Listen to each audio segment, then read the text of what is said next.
I know लोग बोलेंगे एकता कपूर तुम्हारी दोस्त है वो मैंने जिम किया, यहाँ मौका मिल रहा है कि नहीं मुझे, मैं गुड लुकिंग लगूंगी जिम में नहीं बनते एक्टर्स। सबसे पहली चीज तो मैं बोलूंगी कि तुम जो हो तुम वही रहो। देखिए ये कहानी सच्ची घटनाओं पे, और मैंने पहली बार जिस दिन विक्रांत का लास्ट डे था शूट का, उसके अगले दिन उनका बेबी उनकी वाइफ ने बर्थ दिया। When is the due date, when is the due date. Baby ने बोला अभी आऊंगा मैं, पापा फ्री हो। एक एक्टर होने के लिए एम्पैथी बहुत जरूरी है। Hello to everyone who is watching us on Mama Raji. मैं हूं अमर। आज मैं एक ट्रेलर लॉन्च पे गया था द साबरमती रिपोर्ट के, और वो ट्रेलर देख के ऐसा लगा कि कुछ मूवीज होती हैं जिनको शायद आप एंटिसिपेट कर लेते हो कि ये देखने के बाद it will stay with you. And मैं हूं रिद्धि के साथ, who is playing one of the main characters in the film.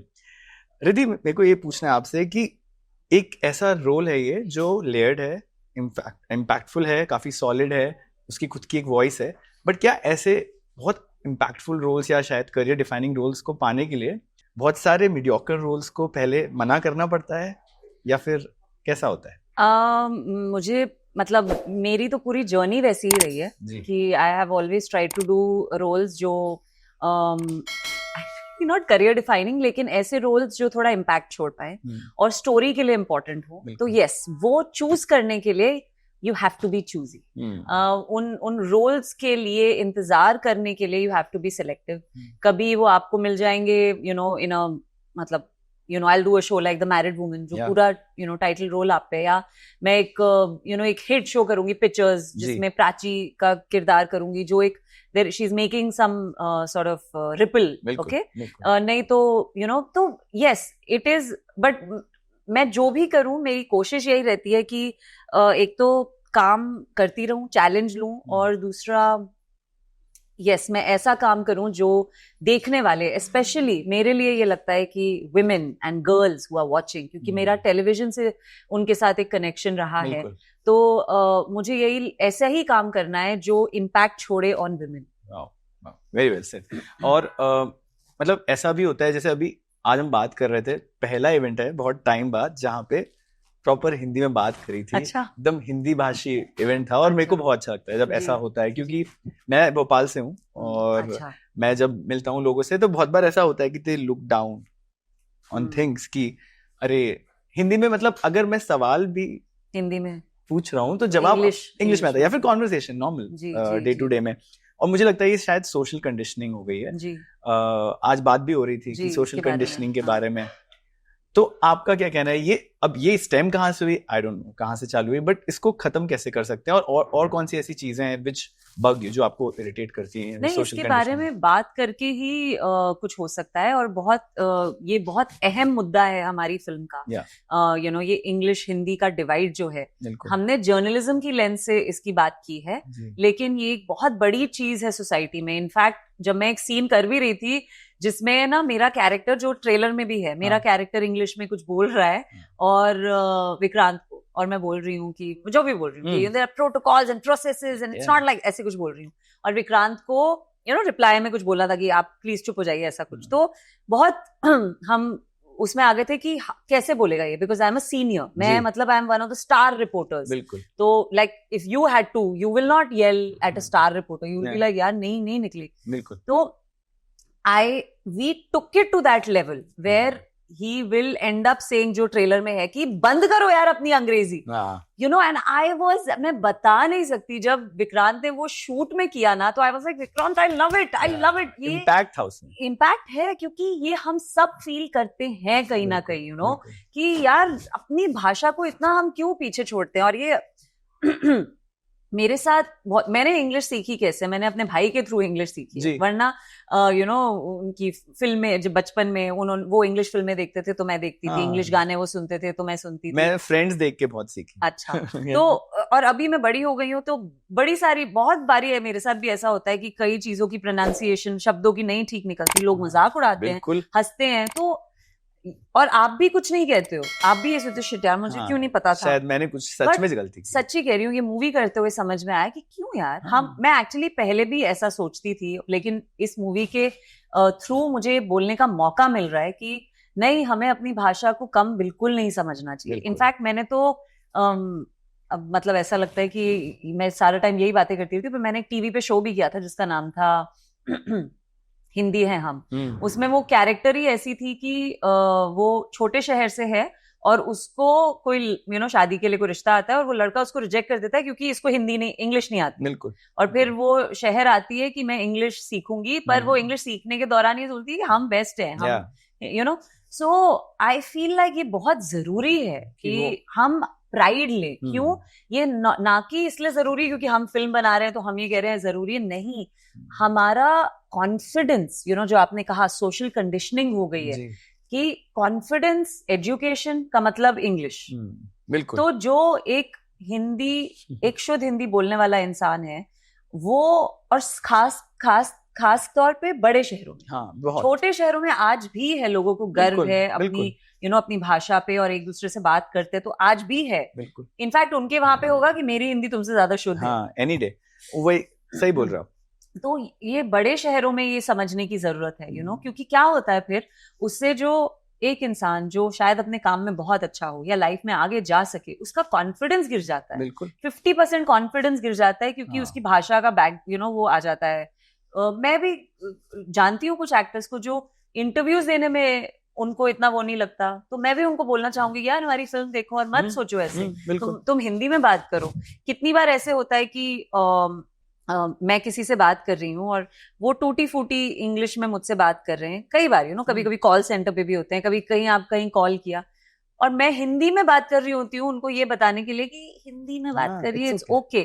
But क्या प्रॉब्लम है, आप डायरेक्टली बोल भी नहीं सकते क्योंकि वो फिर सोशल कंडीशनिंग है, उनको लगेगा वो जज कर रही हैं, ये सोच रही है मुझे इंग्लिश अच्छी नहीं आती, मैं तो फिर वो और कॉन्शियस हो जाते हैं। कभी ये होता है अगर आप किसी से बात कर रहे हैं तो ऑटो वो होता है ना, रिकॉर्डिंग होती है, मतलब इट्स बीइंग रिकॉर्डेड, तो फिर उनके बॉसेस को जाएगा कि इनकी इंग्लिश कितनी बुरी है।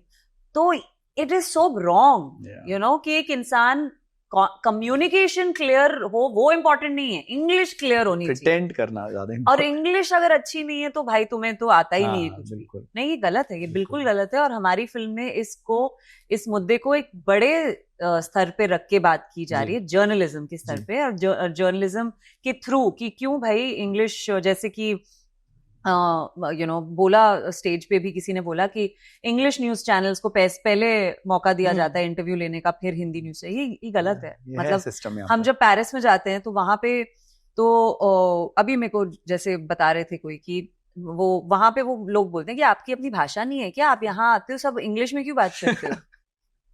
which is true, बिल्कुल सच बात है।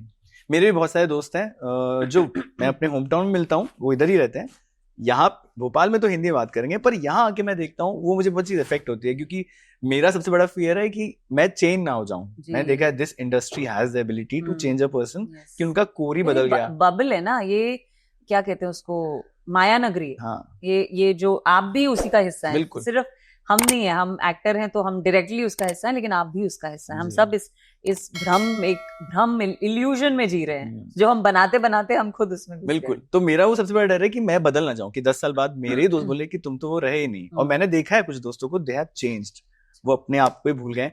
आप कैसे अपने आप को रूट से एकदम टच में रखते हो कि ये सब चीजें इट्स माय वर्क, और वो कंपार्टमेंटलाइजेशन होता है ना? तो रिद्धि क्या बोलेगी ऐसे लोगों को? इफ नहीं, मैं यही बोलूंगी कि मैं अपने रूट्स से ना बहुत pride, I carry my roots, चाहे वो मैं जम्मू से हूँ और दिल्ली में पली बड़ी हूँ, तो मैं वो अपने साथ लेकर चलती हूँ क्योंकि वो ही मेरी आइडेंटिटी है। मेरी आइडेंटिटी ये नहीं है कि मैं कुछ सालों से एक्टर हूँ, ये मेरा काम है। और यहाँ पे मैं जो कर रही हूँ, पर्दे पे कर रही हूँ, सबसे पहली बात तो वो मैं नहीं हूँ पर्दे पे, जो है वो मेरी कला मेरी कला की I would say skill set है कि मैं कितना उसको अच्छे से करूं या नहीं करूं। लेकिन जो मैं इंसान हूं वो तो मैं हूं अपने आप जहां से आते हैं आप उसको साथ में लेके चलते हैं, और वैसा ही होना चाहिए। अगर किसी भी जो आप कर रहे हैं बहुत सही कर रहे हैं कि आप अपनी जो यूनिकनेस है उसको नहीं छोड़े, तो ही आप आगे जा पाएंगे। क्योंकि अगर भीड़ का हिस्सा आप बन गए तो गलत बात नहीं है, मैं कहूंगी बहुत बहुत बड़ी मात्रा में लोग भीड़ का हिस्सा भी होते हैं और उसमें कुछ बुराई नहीं है, लेकिन भीड़ का हिस्सा होते होते भीड़ ही मत बन जाओ। बस यही है। सो जैसे ही आप वो भ्रम में जाने लगे या कुछ हो, तो याद करो कि मैं कहाँ से हूँ, वो मैं भी करती हूँ, हमारी ऐसा नहीं है कि इट्स मुझे नहीं छूती है यहाँ का मैजिक और ये वो। तो देयर आर टाइम्स जब मुझे भी अपने आप को याद दिलाना पड़ता है कि रिमेम्बर वो लड़की को याद कर, वो रिद्धि को याद कर जो 20 to 23 इयर्स की एज पे कुछ नहीं सोचा, कुछ नहीं किया, बस एक्टर बनना है। किसी से नहीं पूछा, ना मम्मी पापा से किसी से सलाह नहीं ली, कुछ नहीं, खुद ही डिसाइड कर लिया कि मुझे करना है। ना किसी ने मुझे बोला कि आप आओ, आप ये करो, नथिंग। मुझे बस मतलब इट्स लिटरली लाइक किसी ने बोला कि जो भी मेरा प्रोसेस था। तो मैं उस लड़की को याद करती हूँ क्योंकि वो लड़की बहुत यूनिक थी। She was untouched by the world and ये जो यहाँ की एक ऊपर की जो बातें होती हैं यहाँ की दुनिया में, और एक तरीके से लोगों को लगता है ऐसे ही होता है, बहुत फेक प्रिटेंड है। मैं इवेंट पे जाऊंगा, हेलो हाउ आर यू, सबका यही जवाब है, वेरी नाइस, भले ही वो अंदर से exactly they are having a shitty day, या एग्जैक्टली। सो वो चीज हो रही है, वो बाहर हो रही है, लेकिन आपको अपने अंदर ये कैरी करना है कि ये हील्स उतार के, ये ब्लेजर उतार के, ये नकली यहाँ पे लैशेस लगाए हुए हैं और लेंसेज पहने हुए, ये उतार के जो रिद्धि है वो साथ में चलनी चाहिए। और वो मैं पूरी कोशिश करती हूँ कि मैं उसके साथ चलूं। वाह, सारे पहाड़ी एक्टर्स में चीज मैंने देखी है कॉमन। कंगना रनौत हो गई, प्रीति जिंटा हो गई, यामी गौतम हो गई, बहुत ऑनेस्ट हैं और अनफिल्टर्ड है। मे बी बिकॉज थोड़े ज्यादा जमीन से जुड़े हुए होते हैं। मतलब मैं जम्मू से हूँ, यस, तो शायद वो चीज होगी। बिल्कुल। अब जैसे हर प्रोजेक्ट मैंने पढ़ा है कि एक एक्टर को अपनी क्राफ्ट के बारे में कुछ नया सिखाता है, इन अ गुड वे, सरप्राइज करता है कि oh I can do this also. The Sabarmati report ने आपको क्या सिखाया? साबरमती रिपोर्ट ने मुझे मेरे क्राफ्ट के बारे में क्या सिखाया? एक्चुअली मुझे सिखाया द पावर ऑफ होमवर्क, क्योंकि मैंने इस किरदार के लिए बहुत होमवर्क किया, बहुत, और रिसर्च भी बहुत थी हमारे पास जो टीम ने दी थी हमें। देखिए, ये कहानी सच्ची घटनाओं पे, और मैंने पहली बार ऐसा कुछ किया है जो सच्ची घटना पे, एक दुर्घटना मैं कहूंगी, उस पे आधारित है ये कहानी। और ये जो भी हम कह रहे हैं इसमें एक भी पल के लिए ऐसा कुछ भी नहीं कहा गया है जो हमने अपने दिमाग से, होता है ना, आप लोग भी अगर कुछ करते करते आप कुछ एक्स्ट्रा लाइन बोल देंगे, हमने ऐसा कुछ नहीं किया।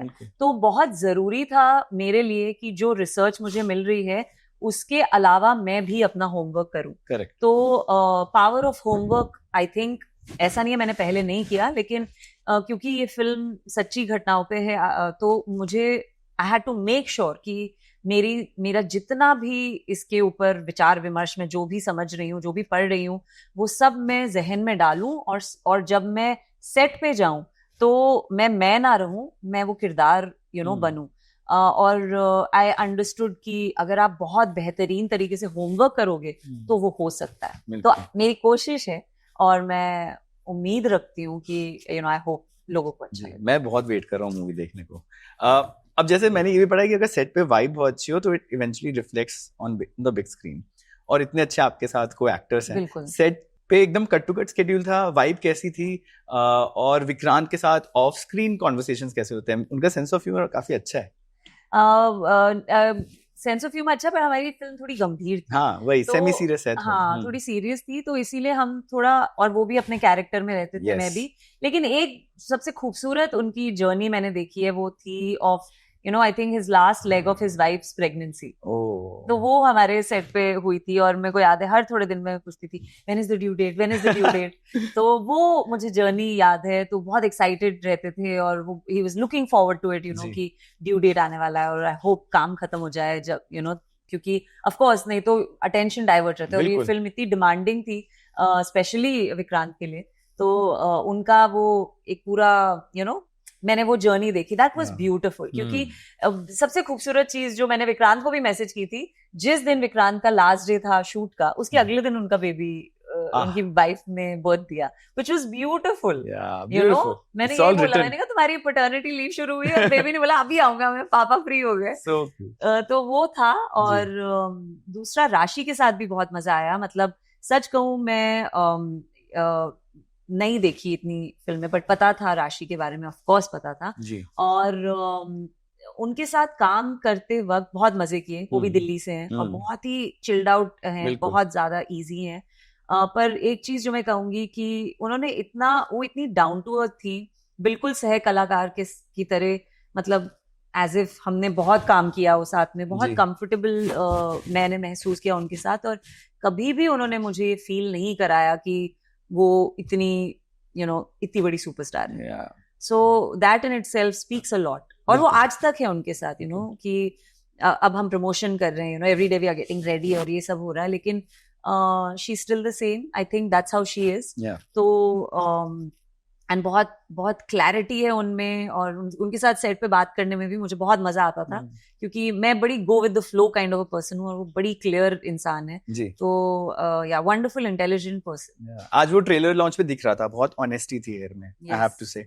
नाउ बहुत सारे लोग भोपाल से भी आते हैं यहाँ पे एक्टर बनने में, बहुत सारे दोस्त हैं, आते हैं मेरे से पूछते हैं क्या करना है, मुझे तो कुछ नहीं पता, बट मैंने देखा है वो आते हैं और कंफ्यूज आते हैं, क्योंकि बहुत सारी एक्सटर्नल नॉइसेस आती हैं कि आपको ये करना है, आपको पोर्टफोलियो तो बनाना ही है, आपको ये तो नेटवर्किंग करनी है। आपको अगर 3 टिप्स देनी होंगी किसी लड़की को या लड़के को जो आया है सिर्फ एक्टर बनने, तो वो आप क्या दोगे? क्या नेटवर्किंग बहुत जरूरी है? क्योंकि आधे लोग कहते हैं कि नहीं है जरूरी, एक पार्टी में आपको रोल नहीं मिलेगा, और कुछ लोग कहते हैं कि शायद एक विंडो खुल जाएगी एक मीटिंग की। आप क्या बोलेंगे? देखिए, सबसे पहली चीज तो मैं बोलूंगी कि तुम जो हो तुम वही रहो। तो अगर ये तो सबसे पहली चीज हो गई, फिर इससे निकलती है दूसरी चीज, अगर आपको लगता है नेटवर्किंग आपकी पर्सनालिटी के साथ मैच करती है तो आप जाइए नेटवर्किंग करिए। अगर आपको लगता है नहीं, जैसे मैं नहीं हूँ networking type, although I know लोग बोलेंगे एकता कपूर तुम्हारी दोस्त है, वो नेटवर्किंग से नहीं बनी, ऑर्गेनिकली बनी, या मतलब वो काम किया हमने साथ में, बट मैंने अपनी पूरा करियर, और अभी भी मैं वैसी हूँ, तो देयर इज अनदर काइंड जो हमारे जैसा जो कहते हैं एक्टिंग करो। तो मैं जब एक्टिंग नहीं कर रही होती तब मैं क्या करती हूँ, मैं एक्टिंग वर्कशॉप्स करती हूँ, मैं फिल्म फेस्टिवल्स पे जाके बैठती हूँ। मैं आज भी मामी फिल्म फेस्टिवल बॉम्बे में होता है, पिछले कितने सालों से मैं सुबह से लेकर रात तक वहां बैठती हूँ, फिल्में देखती हूँ, वर्ल्ड सिनेमा देखती हूँ। वो मेरा तरीका है टू डेवलप माई क्राफ्ट, कि कल मुझे एक ऑडिशन मिले तो हाउ टू नेल इट। दूसरी चीज मैं ये कहूंगी कि जिंदगी देखो, बबल में मत जाओ, जिम में नहीं बनते एक्टर्स, वो जरूरी है आपकी हेल्थ के लिए जी, वो हम सब के लिए जरूरी है फिटनेस, और yes to look good as an actor also जरूरी है, आप अपनी स्किन का ख्याल रखो, पर उसके लिए जिम जाना या डांस क्लास जाना वो जरूरी नहीं है। आपकी सोच क्या है, आप कितनी ओपननेस रखते हैं दुनिया के लिए, आप लोगों को किस नजरिए से देखते हैं। एक एक्टर होने के लिए एम्पैथी बहुत जरूरी है, तो एम्पैथी डेवलप करना या एक क्रिएटिव फील्ड में आना है तो एक सेंसिटिविटी को बैलेंस करके चलना, क्योंकि एक होता है सेंसिटिव होना, एक होता है सेंसिटिव। अगर आप इंसान हैं तो आप बह भी सकते हैं ना, आपको आपके साथ बुरा भी हो सकता है, ज्यादा फील करोगे इमोशन। एग्जैक्टली। सो उसको बैलेंस रखना, उसके लिए योर मेंटल हेल्थ आपको ध्यान रखना है अपना, किताबें पढ़नी है, जो आई थिंक किताबें पढ़ने से ज्यादा चीप और सरल उपाय कोई नहीं है टू डेवलप एम्पैथी। क्योंकि आप जब कागज के पन्ने खोल के पढ़ रहे हैं किसी कहानी, आप सबसे पहले अपना ईगो खत्म करके सबमिट कर रहे हैं अपने आप को, और आप किसी और की दुनिया में, किसी और की फीलिंग्स में जा रहे हैं, उनको एक्सेप्ट कर रहे हैं। तो आई थिंक ये बहुत उसी जब वो होगा तभी आप पानी की तरह बहेंगे, आप अब्सॉर्ब कर पाएंगे। आप किसी भी सेट पे जाएंगे तो आप अपने आप को कैरी नहीं करेंगे, आप छोड़ देंगे और बोलेंगे क्या करना है, क्या है आपकी कहानी। तो अगर आपने कहानियां पढ़ी हुई हैं तो ही आप कहानी सुन पाओगे ना, वरना तो आप खुद को ही ढूंढते रहोगे, अरे मैंने जिम किया, यहाँ मौका मिल रहा है कि नहीं मुझे, मैं गुड लुकिंग लगूंगी, जी। तो एक वो नजरिया होता है। मुझे ये लगता है कि ये सारी चीजें हैं, नेटवर्किंग जरूरी नहीं है, पोर्टफोलियो जरूरी नहीं है। बड़े बड़े एक्टर्स, ठीक है वो बात अलग है, डेस्टिनी होती है, लक होता है इस इंडस्ट्री में, वो सब है, लेकिन फिर ये भी एक बात है कि अगर आपके दिल में डाल दिया है यूनिवर्स ने, कि ये सीड आपके दिल में डाल दिया है, तो make sure universe will make sure that it comes true. बिल्कुल। हर आर्टिस्ट के लाइफ में एक कॉन्फ्लिक्ट होता है जब वो स्टार्ट करता है, बहुत सारे एक प्राइमरी कॉन्फ्लिक्ट होता है जिनको वो बहुत ट्रबल करता है, then obviously they overcome it, उसको कॉम्बैट करके नाउ अब तो आप एस्टैब्लिश्ड एक्टर हैं। लेकिन जब रिद्धि वाज स्टार्टिंग तो वो कौन सा एक प्राइमरी कॉन्फ्लिक्ट था जो आपको बहुत ट्रबल किया और फिर कैसे आपने ओवरकम किया? मैं जब स्टार्ट किया ना, ऑनेस्टली मेरे को कोई कॉन्फ्लिक्ट नहीं था। अच्छा। क्योंकि मैं तो तब I was literally enjoying experiences, that's what I am saying ना। अगर आप अपने आप को जीरो पे रखोगे तो सब कुछ बोनस है। बिल्कुल। तो मैंने वैसे ही किया है, आज तक वैसे ही करती हूँ। अब बस मेरा कॉन्फ्लिक्ट आई थिंक कुछ टाइम पहले जो वो यही है, क्योंकि मैंने कभी फिल्म बहुत एक, जिसे आप कहते हैं कि it's a very high stake world, तो यहाँ पे प्रेशर, रिस्क, ये सारी चीजें बहुत ज्यादा हैं, ट्रांजैक्शनल भी है, तो यहाँ पे बहुत जरूरी है आपको समझना कि what do you stand for. जी, मेरा कॉन्फ्लिक्ट पहले नहीं था, अब है, मतलब कॉन्फ्लिक्ट नहीं है, अब जरूरत है to be very clear of where I am, you know, जैसे आपने भी कहा कि मेरे लिए बहुत जरूरी है कि मैं अपनी आवाज बना के रखूं, या मैं अपने साथ अपने आप को लेके चलूं, वो अब मुझे बहुत ज्यादा जरूरी लगता है। पहले तो किसी ने उसको क्वेश्चन किया ही नहीं, पहले तो किसी ने लेबल किया ही नहीं, अब वो गुंजाइश है कि लेबल हो सकते हो, तो इसीलिए अब ज्यादा जरूरी है कि अपने आप को संभाल के चलना है। आपसे बात करके ये तो समझ आ गया कि आप बहुत इजीली कॉम्बैट कर लोगे। लास्टली हम हर आर्टिस्ट के साथ एक मैनिफेस्टेशन करते हैं, तो उसको कहते हैं मामा मैनिफेस्ट। तो अगर हम एज अ टीम, हमारी टीम आपके लिए एक मैनिफेस्ट करे, एक रोल, हर एक्टर को, तो एक आर्टिस्ट को चाहिए होता है ना, ये मेरे को टिक ऑफ करना है, तो अगर कोई एक रोल या कैरेक्टर हो जो आप मैनिफेस्ट करो, करना चाहते हैं? मैं रोल या कैरेक्टर तो मैं संभाल लूंगी जी। आप लोग मैनिफेस्ट करो कि मैं वर्ल्ड फेमस बनूं और इंडिया को लेके जाऊं ऑस्कर्स, कान्स और जितने भी BAFTA और जीत के आऊं। बिल्कुल, ये करो manifest. We would manifest for you. Thank you for giving me one of the most wholesome conversation. Thank you. Hi, this is Riddhi Dogra and you're watching me on Mama Razi.